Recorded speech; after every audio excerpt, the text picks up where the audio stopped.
Exodus chapter 1. These are the names of the sons of Israel who went to Egypt with Jacob, each with his family: Reuben, Simeon, Levi, and Judah, Issachar, Zebulun, and Benjamin, Dan and Naphtali, Gad and Asher. The descendants of Jacob numbered 70 in all. Joseph was already in Egypt. Now Joseph and all his brothers and all that generation died.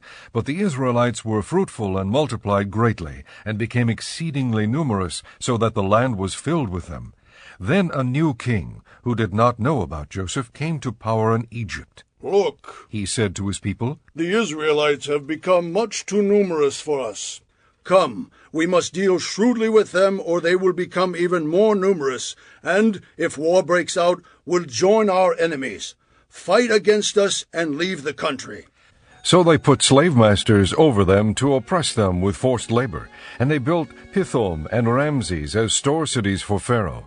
But the more they were oppressed, the more they multiplied and spread. So the Egyptians came to dread the Israelites and worked them ruthlessly. They made their lives bitter with hard labor in brick and mortar, and with all kinds of work in the fields. In all their hard labor the Egyptians used them ruthlessly. The king of Egypt said to the Hebrew midwives, whose names were Shiphrah and Puah, "When you help the Hebrew women in childbirth and observe them on the delivery stool, if it is a boy, kill him. But if it is a girl, let her live." The midwives, however, feared God, and did not do what the king of Egypt had told them to do. They let the boys live. Then the king of Egypt summoned the midwives and asked them, "Why have you done this? Why have you let the boys live?"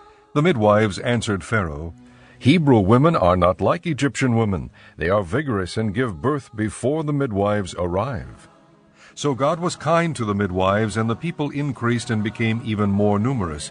And because the midwives feared God, he gave them families of their own. Then Pharaoh gave this order to all his people: "Every boy that is born you must throw into the Nile, but let every girl live." Chapter 2. Now a man of the house of Levi married a Levite woman, and she became pregnant and gave birth to a son. When she saw that he was a fine child, she hid him for 3 months. But when she could hide him no longer, she got a papyrus basket for him and coated it with tar and pitch. Then she placed the child in it and put it among the reeds along the bank of the Nile. His sister stood at a distance to see what would happen to him. Then Pharaoh's daughter went down to the Nile to bathe, and her attendants were walking along the river bank. She saw the basket among the reeds and sent her slave girl to get it. She opened it and saw the baby. He was crying, and she felt sorry for him. "This is one of the Hebrew babies," she said. Then his sister asked Pharaoh's daughter, "Shall I go and get one of the Hebrew women to nurse the baby for you?" "Yes, go," she answered, and the girl went and got the baby's mother. Pharaoh's daughter said to her, "Take this baby and nurse him for me, and I will pay you." So the woman took the baby and nursed him. When the child grew older, she took him to Pharaoh's daughter, and he became her son. She named him Moses, saying, "I drew him out of the water." One day, after Moses had grown up, he went out to where his own people were and watched them at their hard labor. He saw an Egyptian beating a Hebrew, one of his own people. Glancing this way and that and seeing no one, he killed the Egyptian and hid him in the sand. The next day he went out and saw 2 Hebrews fighting. He asked the one in the wrong, "Why are you hitting your fellow Hebrew?" The man said, "Who made you ruler and judge over us? Are you thinking of killing me as you killed the Egyptian?" Then Moses was afraid and thought, "What I did must have become known." When Pharaoh heard of this, he tried to kill Moses. But Moses fled from Pharaoh and went to live in Midian, where he sat down by a well. Now a priest of Midian had 7 daughters, and they came to draw water and fill the troughs to water their father's flock. Some shepherds came along and drove them away, but Moses got up and came to their rescue and watered their flock. When the girls returned to Reuel their father, he asked them, "Why have you returned so early today?" They answered, "An Egyptian rescued us from the shepherds." "He even drew water for us and watered the flock." "And where is he?" he asked his daughters. "Why did you leave him? Invite him to have something to eat." Moses agreed to stay with a man who gave his daughter Zipporah to Moses in marriage. Zipporah gave birth to a son, and Moses named him Gershom, saying, "I have become an alien in a foreign land." During that long period, the king of Egypt died. The Israelites groaned in their slavery and cried out, and their cry for help because of their slavery went up to God. God heard their groaning, and he remembered his covenant with Abraham, with Isaac, and with Jacob. So God looked on the Israelites and was concerned about them. Chapter 3. Now Moses was tending the flock of Jethro, his father-in-law, the priest of Midian, and he led the flock to the far side of the desert and came to Horeb, the mountain of God. There the angel of the Lord appeared to him in flames of fire from within a bush. Moses saw that, though the bush was on fire, it did not burn up. So Moses thought, I will go over and see this strange sight, why the bush does not burn up. When the Lord saw that he had gone over to look, God called to him from within the bush, Moses, Moses. And Moses said, Here I am. Do not come any closer. God said, Take off your sandals, for the place where you are standing is holy ground. Then he said, I am the God of your father, the God of Abraham, the God of Isaac, and the God of Jacob.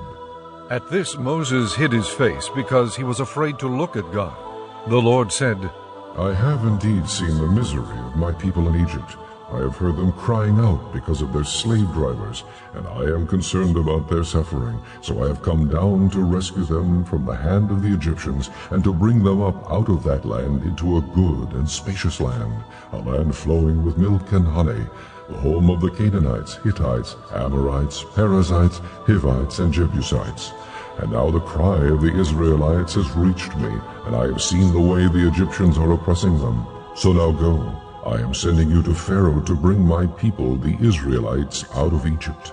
But Moses said to God, Who am I, that I should go to Pharaoh and bring the Israelites out of Egypt? And God said, I will be with you, and this will be the sign to you that it is I who have sent you. When you have brought the people out of Egypt, you will worship God on this mountain. Moses said to God, Suppose I go to the Israelites and say to them, The God of your fathers has sent me to you. And they ask me, What is his name? Then what shall I tell them? God said to Moses, I am who I am. This is what you are to say to the Israelites. I am has sent me to you. God also said to Moses, Say to the Israelites, The Lord, the God of your fathers, the God of Abraham, the God of Isaac, and the God of Jacob, has sent me to you. This is my name forever, the name by which I am to be remembered from generation to generation. Go, assemble the elders of Israel, and say to them, The Lord, the God of your fathers, the God of Abraham, Isaac, and Jacob, appeared to me and said, I have watched over you, and have seen what has been done to you in Egypt, and I have promised to bring you up out of your misery in Egypt into the land of the Canaanites, Hittites, Amorites, Perizzites, Hivites, and Jebusites, a land flowing with milk and honey. The elders of Israel will listen to you. Then you and the elders are to go to the king of Egypt and say to him, The Lord, the God of the Hebrews, has met with us. Let us take a 3-day journey into the desert to offer sacrifices to the Lord our God. But I know that the king of Egypt will not let you go unless a mighty hand compels him. So I will stretch out my hand and strike the Egyptians with all the wonders that I will perform among them. After that he will let you go.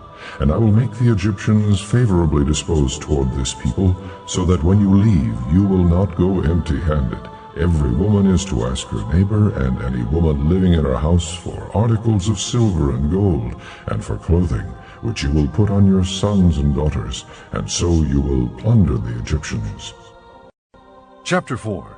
Moses answered, What if they do not believe me? Well, listen to me and say, The Lord did not appear to you. Then the Lord said to him, What is that in your hand? A staff. He replied. The Lord said, Throw it on the ground. Moses threw it on the ground, and it became a snake, and he ran from it. Then the Lord said to him, Reach out your hand and take it by the tail. So Moses reached out and took hold of the snake, and it turned back into a staff in his hand. This, said the Lord, is so that they may believe that the Lord, the God of their fathers, the God of Abraham, the God of Isaac, and the God of Jacob, has appeared to you. Then the Lord said, Put your hand inside your cloak. So Moses put his hand into his cloak, and when he took it out, it was leprous like snow. Now put it back into your cloak. He said. So Moses put his hand back into his cloak, and when he took it out, it was restored like the rest of his flesh. Then the Lord said, If they do not believe you or pay attention to the first miraculous sign, they may believe the second.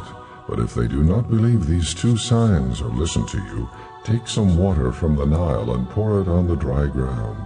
The water you take from the river will become blood on the ground. Moses said to the Lord, O Lord, I have never been eloquent, neither in the past nor since you have spoken to your servant.